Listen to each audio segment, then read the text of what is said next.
বিসমিল্লাহির রহমানির রহিম।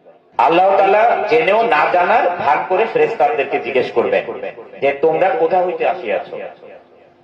আমরা এদিকে অ্যাটেনশন দেই,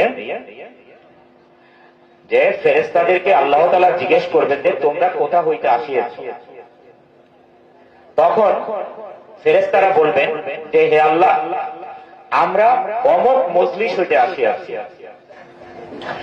তখন আল্লাহ তাআলা ফেরেশতাদেরকে আবারও জিজ্ঞেস করবেন যে ওই মজলিসে কি নিয়ে আলোচনা হচ্ছিল।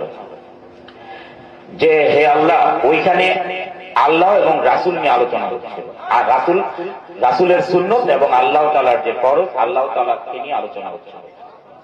তখন আল্লাহ তাআলা আবার জিজ্ঞেস করবেন তারা কি আল্লাহকে দেখেছে। তখন ফেরেশতাগণ বলবেন যে হে আল্লাহ, তারা তো আল্লাহকে দেখেন না। তখন জিজ্ঞেস করবেন যে তারা যদি আল্লাহকে দেখতো তাহলে কি করত। তখন আবার ফেরেশতাগণ বলবেন যে তারা যদি আল্লাহকে দেখতে পাইতো তাহলে আরো তারা আল্লাহকে পাওয়ার চেষ্টা করত। এমন করতে করতে এক সময় জিজ্ঞেস করবেন যে তারা কি হইতে পানা চাইয়াছে। তখন বলবেন ফেরেশতাগণ যে তারা দোজখ হইতে পানা চাইয়াছে। তখন আবার ফেরেশতাগণ জিজ্ঞেস করবেন যে তাহারা কি কখনো দোজখ দেখিয়াছেন।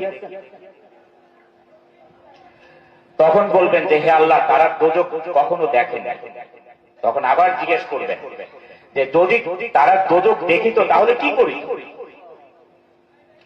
তখন বলবেন যে ফেরেশতাগণ যে তারা দোজখ থেকে পানা চাইতো এবং পলায়ন করত। তখন আল্লাহ তাআলা খুশি হয়ে বলবেন যেই মজলিসে যারা ছিলেন তাদের বিগত দিনের সমস্ত পাপ আমি মাফ করে দিলাম।